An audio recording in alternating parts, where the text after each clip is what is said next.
This happened a few winters ago. I had just finalized my divorce about 6 months earlier, and to put it lightly, I needed a reset. Christina, my girlfriend at the time, suggested we take a trip somewhere quiet, something different from the chaos I'd been dealing with. We found a rental on a lake in upstate New York, and I booked it for a week without much thought. The place was exactly what I was looking for. A modern but cozy house positioned right on the lake, surrounded by woods, with only a handful of other properties scattered along the shoreline. Most of them were empty. It wasn't exactly peak season for lakefront living. I welcomed that though. I really just wanted to be as far from civilization as possible. The host wasn't going to be there, but he gave us some detailed instructions on where to find the keys, some stuff about the house, all the standard Airbnb stuff. We arrived in the morning, and when we got there, there was a small package sitting on the front steps waiting for us. There was no return address, just a little handwritten note that said, "Enjoy your stay, make sure to stay warm." That part was kind of cute. But there was something else in the package, a tiny box of matches. We figured it was some kind of welcome gift, a weird one, but harmless enough. Christina laughed and made a joke about how the upstate people have always been a little odd, and that was that.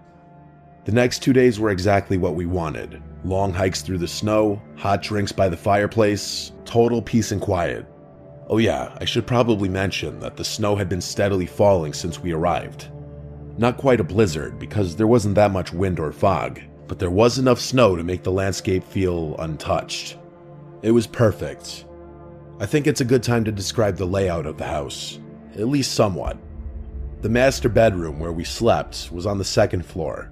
It had these massive windows across from the bed that overlooked the lake. The roof, or at least the windows, must have been pretty thin because we could hear the patter of snowflakes from inside, which was a really nice touch. There was also a skylight in there, so we could fall asleep to the beautiful sky and snow. Sometime after midnight on the third night, I woke up to a sound. It was barely audible over the sound of the wind and the snow. The first thing I noticed was actually the storm. The snowfall had gotten considerably heavier since I had fallen asleep, and the outdoors was starting to resemble more of a blizzard. I shifted my focus back to the sound and realized why it stuck out. It sounded man-made, almost mechanical, unlike the natural sounds you'd expect to hear out in the wilderness. I quietly got out of bed, careful not to wake up Christina, and I made my way across the room. I looked out the window and saw the last thing I expected to see. A snowmobile. It was moving slowly across the ice. I know it's not the most abnormal thing. People drive snowmobiles on frozen lakes all the time, but I was just so confused given how late it was. Like I said, the snow was falling more heavily now, so visibility wasn't great, but I could still make out the shape. The driver was moving cautiously, like they weren't completely sure about the ice, and then they just stopped entirely. I watched as the person climbed off and started waving their hands like they were in distress. It looked like they were shouting, but I couldn't make out what they were saying. To my horror, I realized that they were facing in the direction of our house. Did they know we were there? It was impossible. Either way, it looked like they needed help. So I woke Christina and told her what was happening. Then I got dressed, went downstairs, and stepped outside onto the deck. It was freezing, even with the layers I was wearing. As soon as I opened the door, I got hit with another surprise. The person on the ice was a woman. I could tell because she was shouting for help, saying thank God someone's there, and repeating that she lost her little boy somewhere in the snowstorm. It sounded like she was crying, or borderline hysterical. It wasn't a question of whether or not I'd help. If there was a child out there in that weather all alone, they weren't gonna last long. I laced my boots and made my way toward the lake, telling Christina to stay inside. As I approached the woman, I started to make out more details of her appearance. She was bundled up in a thick fur coat, and her hair was pulled back into a tight braid. The ice was completely solid. There wasn't even a chance of falling through. So I started to relax, knowing that it would have been impossible for that little boy to have fallen through. As I got closer, she started saying that he had run away from home and that she was looking for him. That statement gave me some pause. I had expected her to say something like he had fallen off her snowmobile and she hadn't noticed, and then I started to think about how ridiculous even that story was. How the hell do you not notice your own kid falling off a snowmobile? The adrenaline must have been clouding my judgment, because I hadn't even thought about that until right then. I was just about to ask her for more details when she said something that literally made me freeze. She asked me if I still got those matches, and I could tell she was smiling. For a split second, I had no idea what she was talking about, and then it all clicked at once. The matches, that package from the first day, the note. She had left it, not our host. Before I could react, she reached into her coat and pulled out a gun. She demanded my wallet and phone, and I gave them to her. I had no other choice. The whole interaction happened within the span of not even 30 seconds. Without another word, she climbed back onto the snowmobile and disappeared into the whiteout. As she was speeding away, I turned towards the house and ran as fast as I could on the ice, shouting for Christina to call the police the whole time. She was already on the phone with them when I finally made it back to the house. I locked the doors and paced the room, still shaking. I kept looking outside, half expecting to see that snowmobile circling back. The cops showed up about an hour later. By that point, the fresh snowfall had already covered any tracks that woman had left behind. Christina was hysterical, but I was mostly angry. I had come here for peace. There was hope, though. I couldn't think of a reliable way that woman had gotten her snowmobile onto the lake, so I expected the police to at least find the vehicle abandoned somewhere. Unfortunately, I was wrong. The police searched the area and found an old boat ramp on the far side of the lake. Their best guess was that she had come from there. I was furious and insisted they keep looking, but they told me the same thing I already knew. There wasn't much they could do. Even if she left something behind, they'd never find it in all the snow. With Christina's help, I tried tracking my phone, but by that point, it was already offline. The one good thing about the whole ordeal was that the Airbnb host refunded the entire trip. He sounded genuine on the phone and confirmed that he knew nothing about a welcome package, but something about the whole thing didn't sit right with me. How could that woman have possibly known we'd be staying there, and why go to such elaborate lengths just for a simple robbery? I couldn't help but think the host had something to do with it, but I had no proof. I brought it up with Airbnb, but they were about as helpful as you'd expect. I know I've always been a paranoid guy, but for the longest time after that, I couldn't help but feel that my ex-wife had something to do with it. It honestly makes me angry writing about this. I can just imagine her stupid face laughing at my expense. I've since come to terms with how unlikely that possibility is, but the whole thing still doesn't make any sense. Even now, I have no idea why someone would do all of that just for a wallet and phone, unless they were seriously messed up in the head and got some kind of sick pleasure out of it.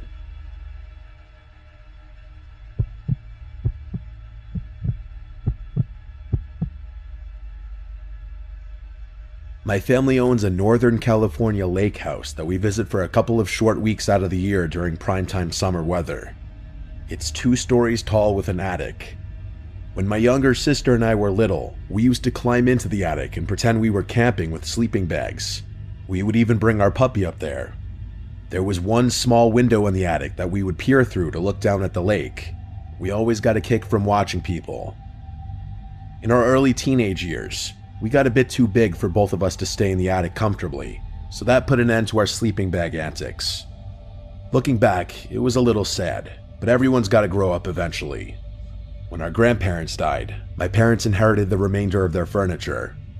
We had some space to fit the bigger furniture pieces, but the attic ended up getting stuffed with the smaller hand-me-down items. My parents didn't really have the heart to get rid of any of it, as it was all they had left of my Nana and Pop.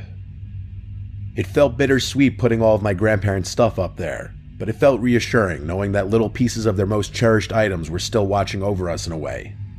That whole period honestly felt like the ending of my childhood, and I bet my sister would agree. As we got older, it got harder for my family to make it out there to the lake house due to my studies and my parents' work.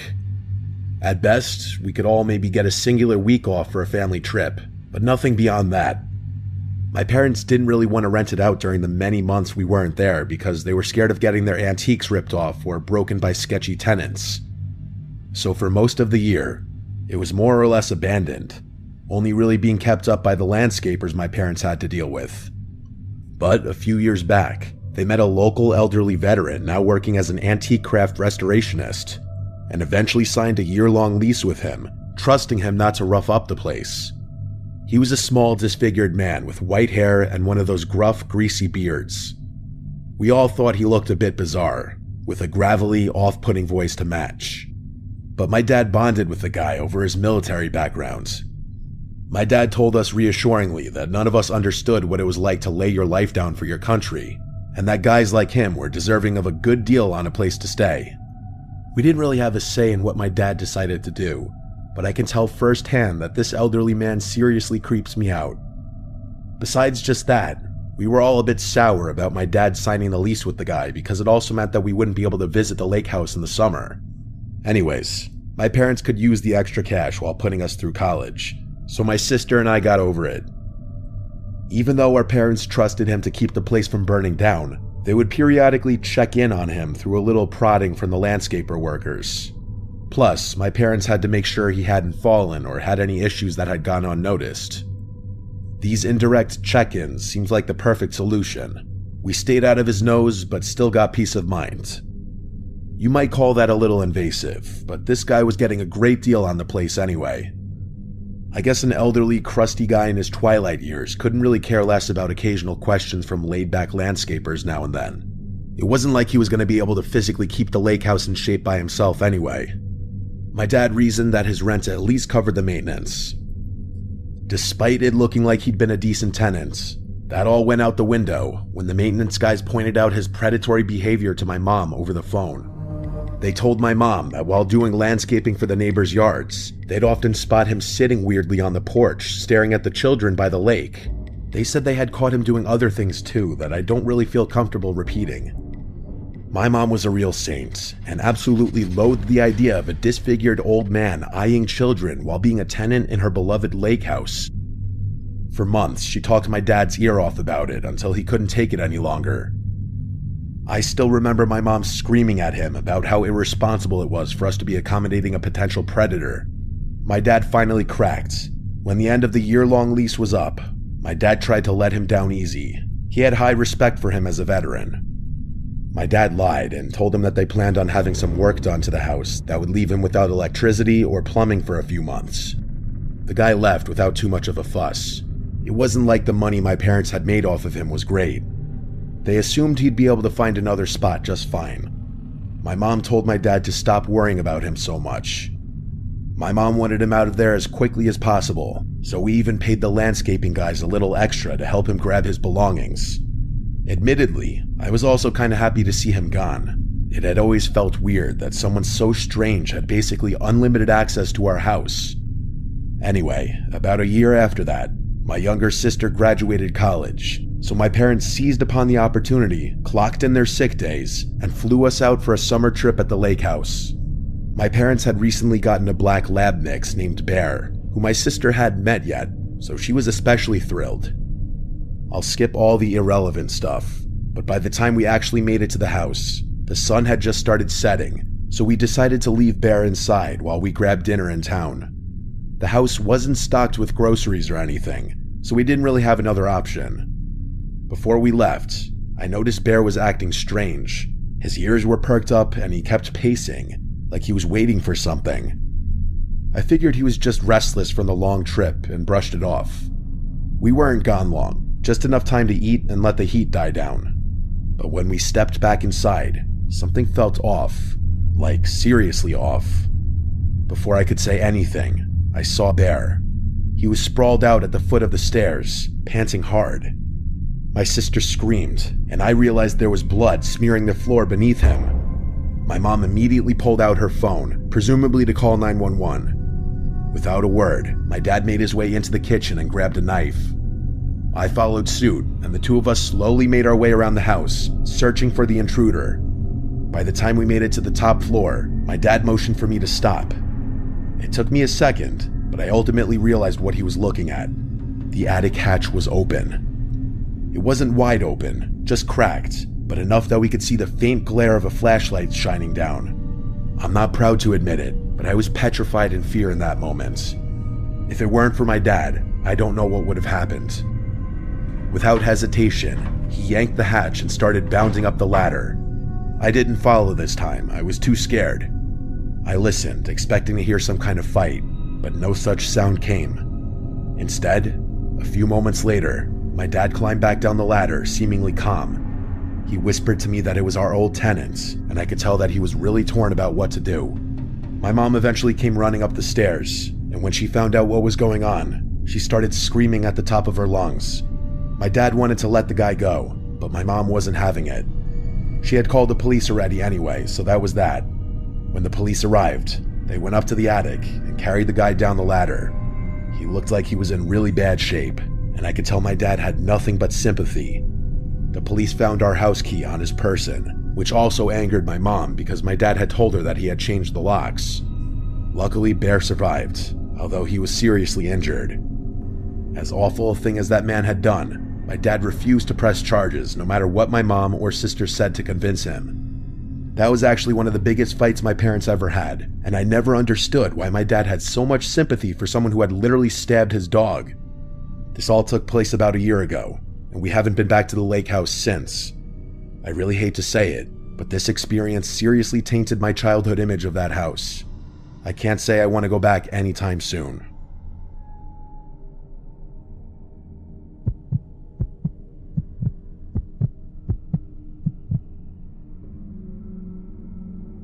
This happened last summer. I was 20 years old. My name is Kevin. My friend James comes from a very wealthy family. His dad is like an IP lawyer who contracts with the US government or something. They've got a bunch of properties all over the country and a handful of international ones too. That's the kind of wealth I'm talking about. One of their houses is on a relatively large but overall pretty secluded lake. The lake itself isn't so big that you can't see the houses on the other side of it, but it would be a workout and a half swimming across the whole thing. James' parents were never around, so he pretty much had unlimited access to that house, and he often invited friends over, with permission of course. There's something about being out on the lake that makes you feel invincible. It's a different feeling than the beach for sure. I'm not really sure how to explain it, but there's more of an exclusive vibe to it. Hopefully I can be successful enough to afford one day. Like I said, the lake itself is pretty secluded. Big fancy houses line the perimeter, but most of them would usually sit dark and empty. A lot of them were vacation homes for people who barely even used them. It's honestly kind of a shame thinking about it. There are upsides to that though. James would throw the craziest parties there because there were usually no neighbors to call the police. This night was different though. It was just the two of us, having a more chill night. I won't get into it, but I had just broken up with my girlfriend of 3 years and I was in dire need of some bro time. We were having a few beers out on the dock when I noticed a light flicking across the lake. I can't remember exactly what time it was. At first, I thought it was just the sun perfectly reflecting off something into my eye, but even when I moved my head to the side, I could still see it. It was flashing like someone was turning a light on and off repeatedly. I told James, and the two of us became fixed on it, trying to figure out what it could be. At some point, we realized the flashing wasn't random. It was following a pattern. 3 short bursts, followed by 3 longer ones, followed by 3 short ones. I guess I'm dumb for not knowing this, but James snapped his fingers and said it was Morse code. I looked at him like he was crazy and asked him when in the world he had learned Morse code. He told me he didn't actually know it, but he knew what 3 short, 3 long, 3 short meant. SOS. I called BS and pulled out my phone, but to my surprise, he was actually right. Like I said, maybe I'm dumb for not knowing that, but I'm not really one for obscure knowledge anyway. The flashing continued for another minute or so, following that same pattern, before stopping abruptly. The two of us had just been staring at it the whole time. I really didn't know what to think.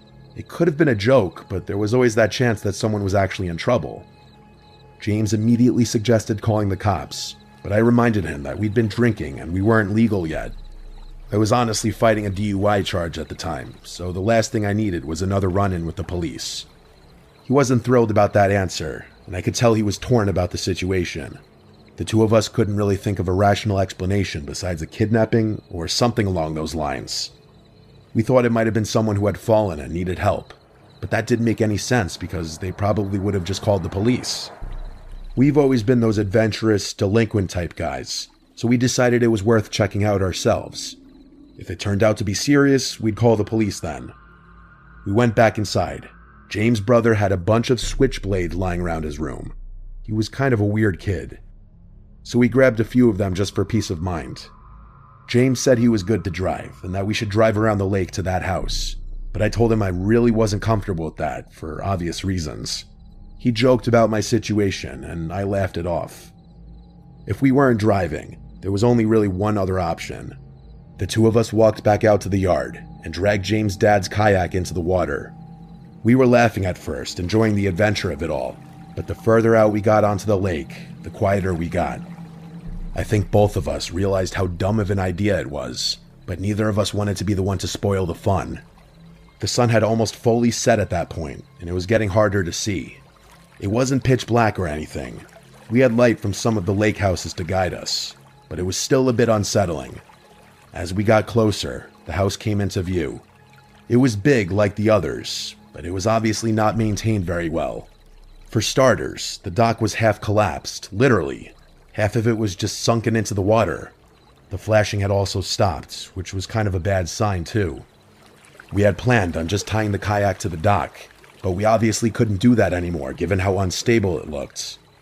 Luckily, the yard wasn't too high up above the water, so we beached the kayak on the yard instead, careful not to slip on the rocks. I felt the adrenaline rush start coming on. I could tell James was feeling the same thing. We looked up toward the house. The light had been coming from the second floor, that much we knew.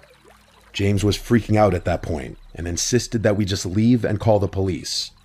I told him we'd have to kayak all the way back to his house to even do that, as there was no service on the lake and that we need to connect to Wi-Fi.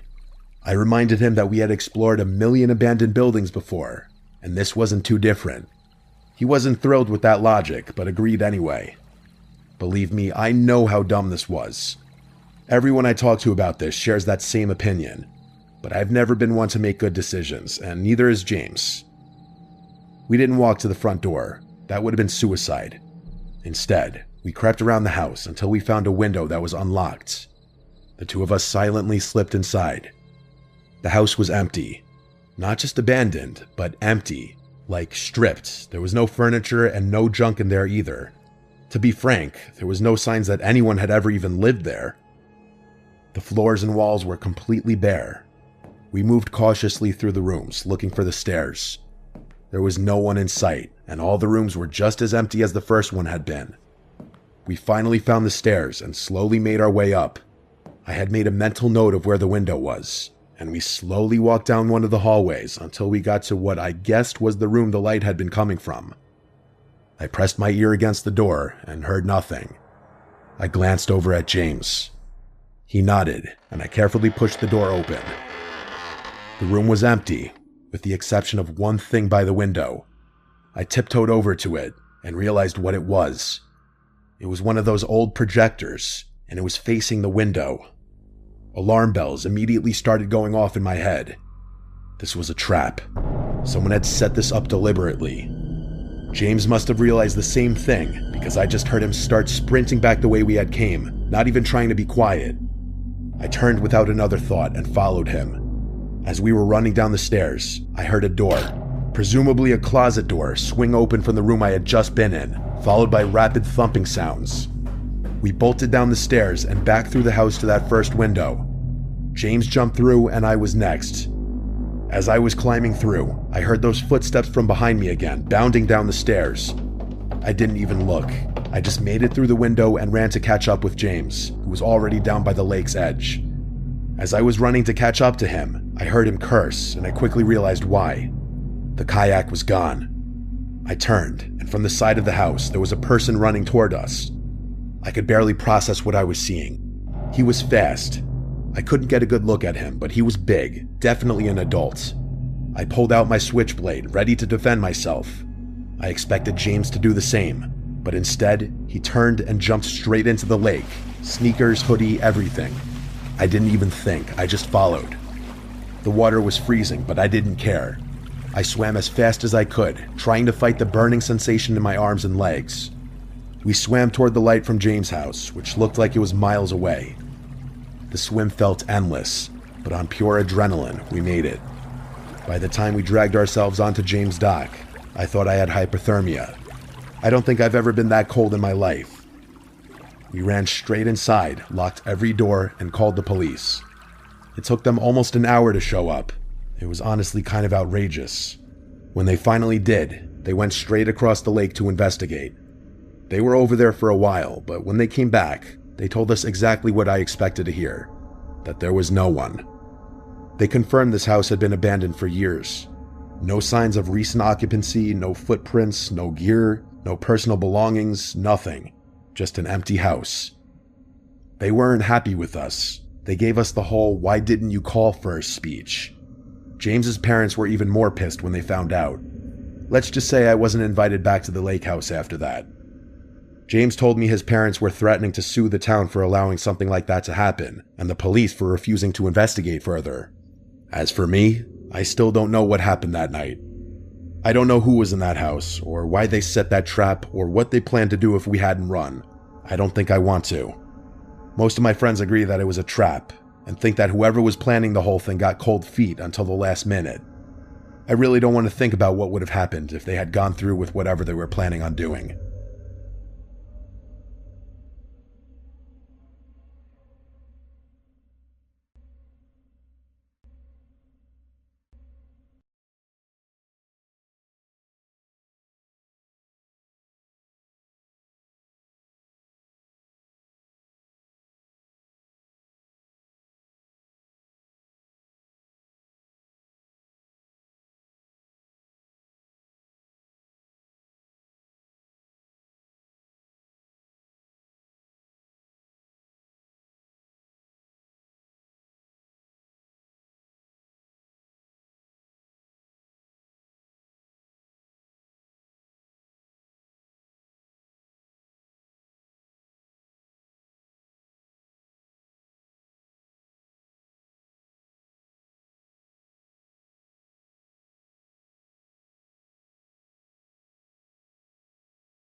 Story 8.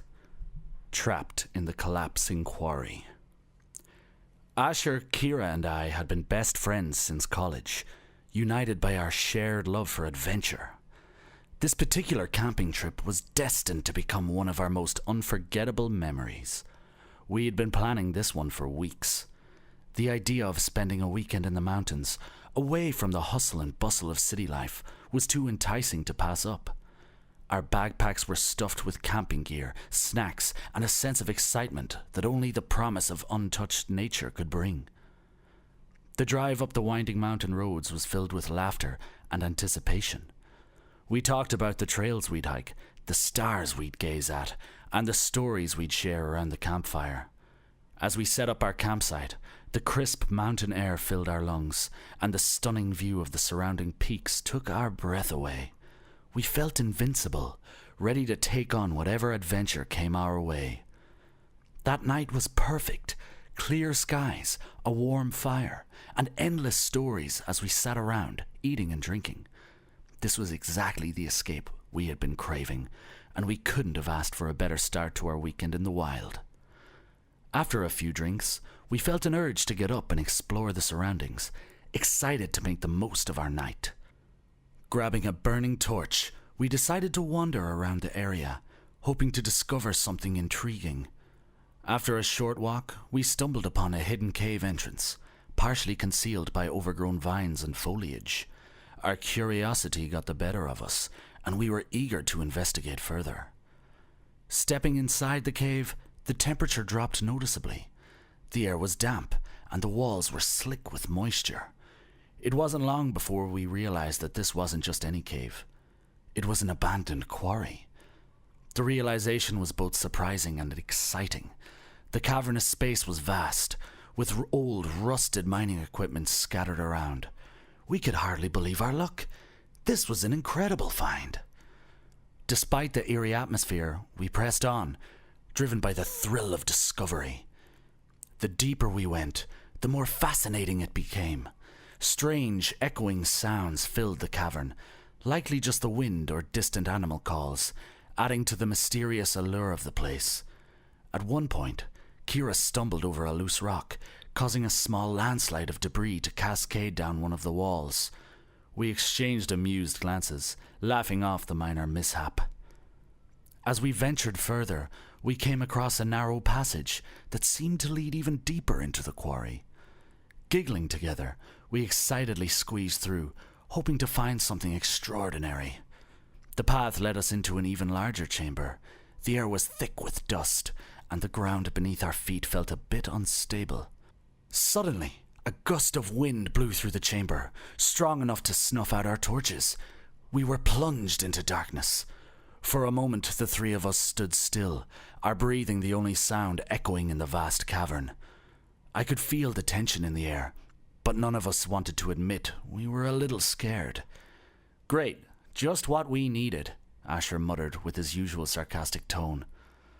We fumbled in the dark, quickly trying to relight the torches. The few seconds without light felt like an eternity. But when the flames finally flickered back to life, we couldn't help but laugh at our brief moment of fear. "Well, that was creepy," Kira said with a nervous chuckle. And we all joined in, shaking off the unease. We joked about the wind being a ghost, trying to scare us out of the cave, but we weren't ready to leave just yet. As we continued exploring, our laughter and conversation filled the space. We were so caught up in the moment that we didn't notice the subtle sounds of shifting rock around us. But then, without warning, a loud cracking sound echoed through the chamber. Before we could react, a section of the ceiling gave way, sending a shower of rocks and debris crashing down. In the chaos, I heard Kira scream, her voice filled with panic. When the dust settled, I realized with horror that Kira was missing. Asher and I rushed to where she had been standing, only to find her partially buried under a pile of rubble. She was conscious, but in pain, her leg pinned by a large rock. "Asher! Kira's trapped!" I shouted, my voice trembling with fear. We knelt beside her, trying to assess the situation. Kira's face was pale, her eyes wide with fear, but she was doing her best to stay calm. The reality of our situation hit us hard. The quarry was unstable, and another collapse could happen at any moment. But we couldn't leave Kira behind. We needed to find a way to free her and escape before the entire place came down on us. Asher and I exchanged a glance, knowing that we had to act quickly. "Let's get her out of here," Asher said, his voice steady despite the dread I saw in his eyes. I nodded, and we began to clear the rubble, pinning Kira down, carefully moving the smaller rocks first. Each piece we shifted caused small avalanches of dust and debris, making the task even more nerve-wracking. "Hang in there, Kira," I urged, trying to keep my voice calm and encouraging. Kira winced with pain, but managed a brave smile. Asher and I worked as fast as we could, but the situation was dire. The ground beneath us trembled periodically, and the sounds of creaking and groaning from the quarry walls remind us that time was running out. Our hands moved frantically, but we knew we had to be cautious to avoid causing further injury to Kira, or triggering another collapse. Minutes felt like hours, but finally we managed to free Kira. Her leg was clearly injured, and she couldn't walk out on her own. "Asher, help me support her," I said, putting myself under one of Kira's arms. Asher did the same on her other side, and together we helped her to her feet. "All right, let's get her out of here," Asher said, and we started to make our way back the way we had come. Just as we thought we were making progress, another tremor shook the ground. The passage we had come through was now completely blocked by fallen debris. Panic surged through us as we realized we were trapped. "Okay, we need to stay calm and find another way out," I said, trying to keep my voice steady. Asher nodded, his grip on Kira tightening protectively. We quickly scanned the chamber, looking for any potential escape routes. "Over there," Kira pointed weakly, indicating a narrow tunnel off to the side. It was small and looked unstable, but it seemed like our only chance. "Let's try that way." As we made our way through the tunnel, the dusty air blurred our vision and made it harder to breathe. The tunnel was tight, forcing us to move in single file. Asher went first, followed by Kira, with me bringing up the rear. "Keep going, we're almost there," Asher encouraged, though his voice betrayed his own uncertainty. The tunnel seemed endless. Every step was a struggle, but giving up was not an option. We had no choice but to press on and hope it led to an exit. The sound of shifting rocks and the distant groans of the quarry alarmed us every minute. Just when it seemed like we would never find a way out, we saw a faint light up ahead. "There!" Asher exclaimed. We quickened our pace, desperate to reach the light, but the quarry hadn't let us go yet. As we neared the exit, the ground shook violently. Rocks began to fall around us, and the tunnel behind us started to collapse. "Run!" I shouted, adrenaline surging through my veins. We bolted towards the light. "It's so close. Just a few more steps." The exit was within reach. With one final burst of energy, we dove through the opening, tumbling onto the ground outside just as the tunnel sealed itself shut behind us. The cold night air hitting our faces, and for a moment, we just lay there, too stunned to move. The nightmare was finally over. We helped Kira to a nearby rock and checked her injuries. Her leg was badly bruised, but she would be okay. We had made it out alive. "That was too close," Kira said, her voice shaking. We nodded. The serene mountain night seemed surreal after the chaos we had just escaped. As we sat there, catching our breath and comforting each other, we knew this was a story we would never forget. When we eventually made our way back to our campsite, I looked at Asher and Kira and smiled. "Next time, maybe we stick to hiking trails?" We all laughed. Our spirit of adventure remained unbroken. Story 14. Nightfall in the Blue Ridge. You know, there's something about the end of summer that just begs for one last adventure. That's how my friend and I felt when we decided to go camping before the season slipped away. I've always loved camping, and my gear has seen its fair share of trips. So, I was beyond excited to share this experience with my friend. We loaded up the car and headed towards the majestic Blue Ridge Mountains, hoping to find a perfect, secluded spot to pitch our tent. After a long drive filled with laughs and good music, we finally veered off the main road onto a narrow, rugged trail. Just as we did, we noticed a car going down the road ahead of us. Maybe they were other campers like us, so we rolled down our window to say hi to them, and they greeted back too. The road ahead was tricky, but we managed to find a spot that felt just right, far enough from civilization to feel truly wild, but close enough to keep an eye on the car from our campsite. We set up our tent, got a cozy fire pit going, and laid out our chairs. Everything felt perfect. As the sun set, the sky turned into this amazing mix of reds and oranges. We gathered some firewood and started a small campfire. The crackling flames and the smell of burning wood added to the chill vibe of our secluded spot. We pulled out our simple dinner supplies, hot dogs, marshmallows, and a couple of cold beers. It wasn't fancy, but it was perfect for our little adventure. We spent the evening just chatting about anything and everything. The mix of the cool mountain breeze and the warmth of the fire was super relaxing. It felt like we were the only people in the world surrounded by nature. Every so often, we'd hear distant calls of animals, reminding us how remote we were. As the hours passed, we started to feel pretty tired. We carefully put out the fire, making sure there were no leftover embers that could cause trouble. By 10 p.m., we were ready to call it a night. We crawled into our tent, the thin fabric separating us from the wilderness outside. Sleep came quickly as we drifted off to the soothing sounds of the forest. Around midnight, I woke up to the sound of voices.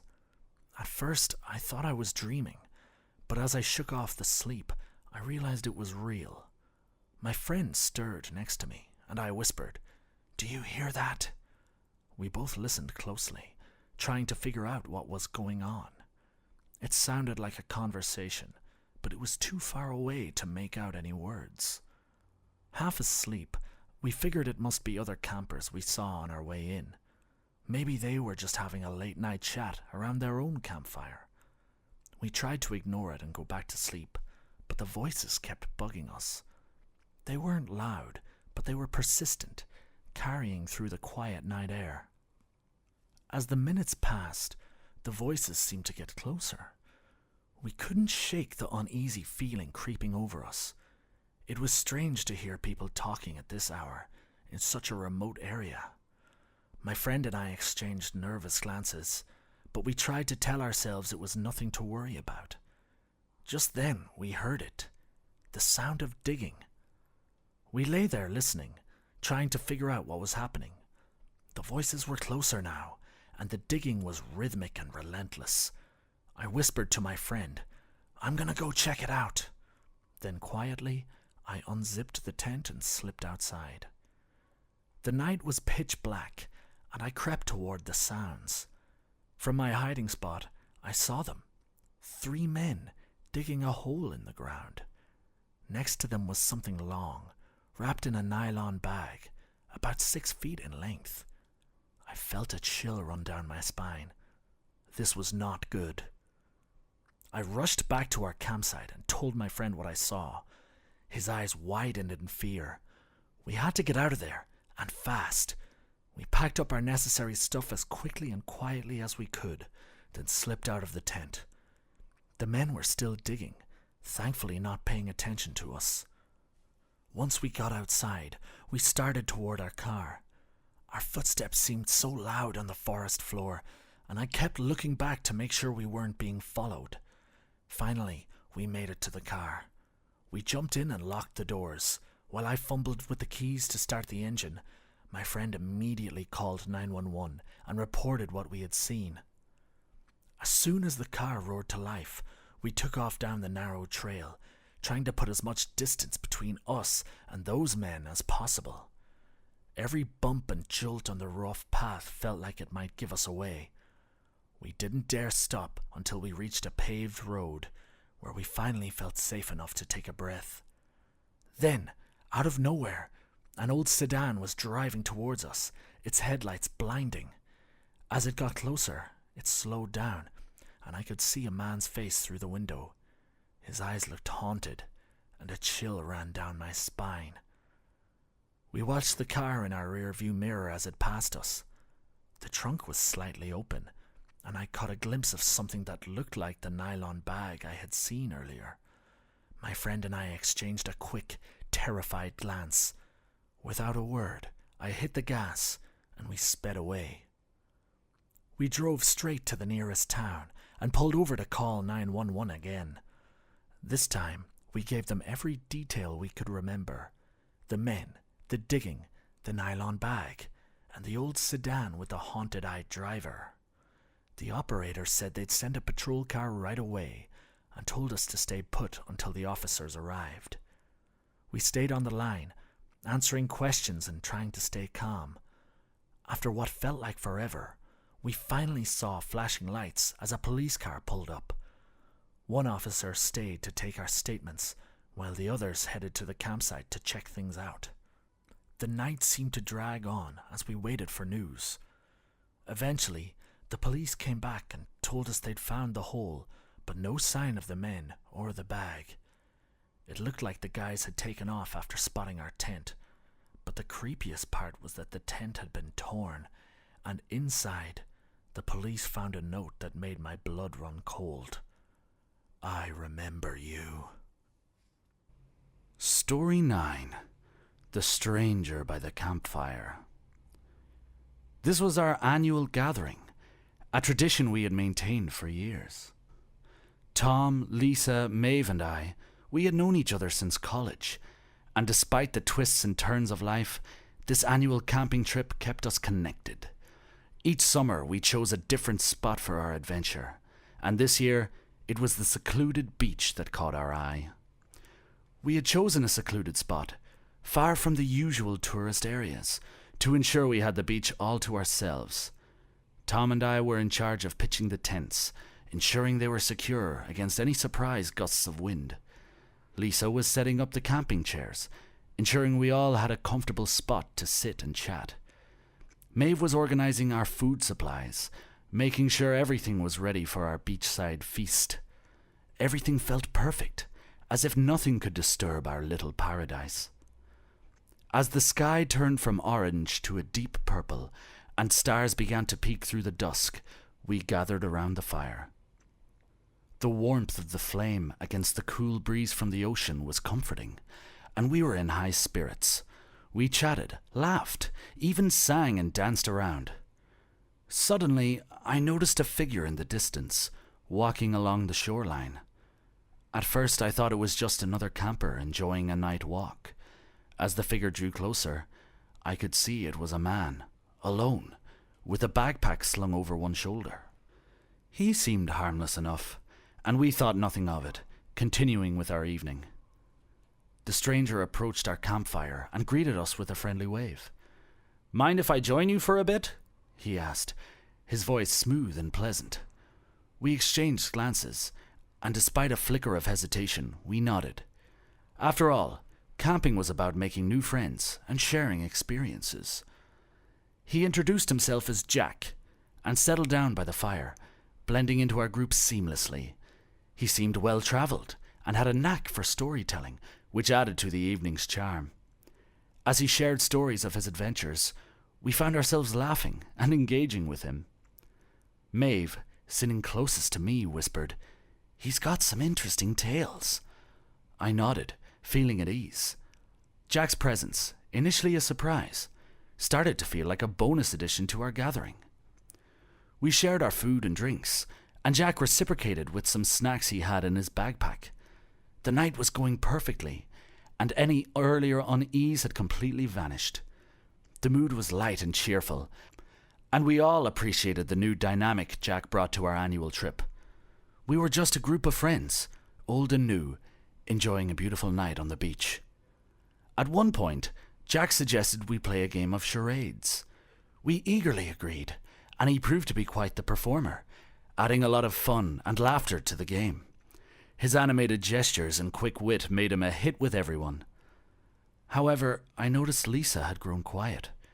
She was usually the life of the party, but now she seemed distracted, her eyes flickering over to Jack more often than usual.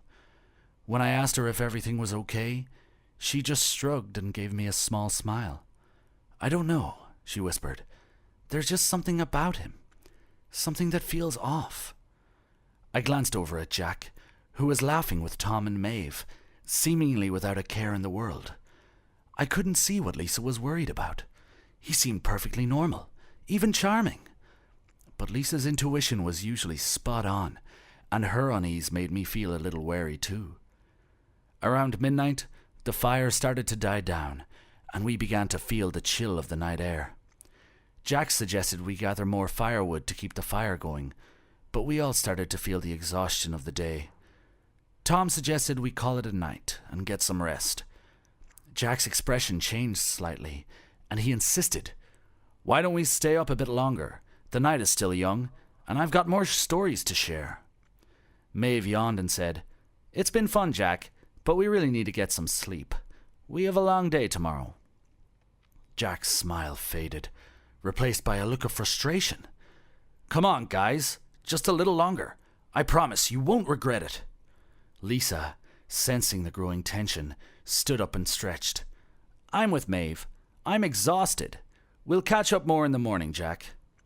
Jack's eyes narrowed, and for a moment the air was thick with unease. Then, just as quickly, his expression softened, and he nodded. "Of course. Good night, everyone." He stepped away from the fire, but I could feel his eyes lingering on us as we moved to our tents. Inside the relative safety of my tent, I lay awake, listening to the sounds of the night. The waves crashing on the shore, the crackling of the dying fire, and the occasional rustle of the wind through the palm trees. I could hear something else. Footsteps, soft and deliberate, moving around our campsite. I held my breath, straining to hear more. Was it Jack? Was he just restless, or was he planning something? Lisa's words echoed in my mind, and my heart began to race. What if she was right? What if Jack was more than just a charming stranger? Suddenly, the footsteps stopped. There was an eerie silence that seemed to stretch on forever. My heart was pounding so loudly, I was sure it would give me away. Suddenly, my tent zipper slowly opened, and Lisa slipped inside, her face pale with fear. "We need to get out of here," she whispered urgently. "What happened?" I asked, already feeling a surge of adrenaline. "I saw Jack rummaging through his backpack and pulling out a knife. He was smiling to himself. It was so creepy," she said, her voice trembling. "Okay, let's get the others," I whispered back, trying so hard not to panic. We moved quickly and quietly, sneaking into Maeve's tent. "What's going on?" She woke up, confused, and asked in a hushed tone. "No time to explain. We need to wake Tom and get out of here," I whispered. Maeve didn't argue when she saw the seriousness in our faces. We all crept over to Tom's tent and shook him awake. He groaned and rubbed his eyes. "What is it? Can't this wait until morning?" "Tom, listen to me. Jack is dangerous. We have to leave now," I insisted. Tom frowned and started to protest. "This is ridiculous. You guys are overreacting. I'm going back to sleep." Lisa grabbed his arm. "Tom, please. We saw him with a knife. We don't have time to argue." Reluctantly, Tom got up, grumbling under his breath. Just as we were about to leave his tent, we heard a low growling outside. Peeking out, we saw Jack standing by the dying fire, holding a chainsaw. The look on his face was pure madness. "Where do you think you're going?" Jack's voice was cold and menacing. "This is my beach. You shouldn't have come here. Now you'll pay." Panic surged through us. "Run!" I shouted, pushing Tom out of the tent. We bolted towards the path leading to our car, Jack's chainsaw roaring to life behind us. The darkness made everything more disorienting, but the sheer terror pushed us forward. When we reached the car, we frantically tried to get inside, but the doors wouldn't open. We were terrified to realize that Jack had slashed the tires and tampered with the locks. We couldn't escape. "The car's not working!" Maeve screamed, desperation palpable in her voice. "We have to fight back," I said, realizing there was no other option. "There are 4 of us and only 1 of him." We quickly huddled together. Tom picked up a heavy branch. Maeve grabbed a large rock, and Lisa found a long stick. I took a deep breath and whispered, "We need to get him to drop the chainsaw. Then we can overpower him." Jack approached, the chainsaw roaring, and his eyes wild with rage. "You disturbed my peace. Now you will suffer," he shouted.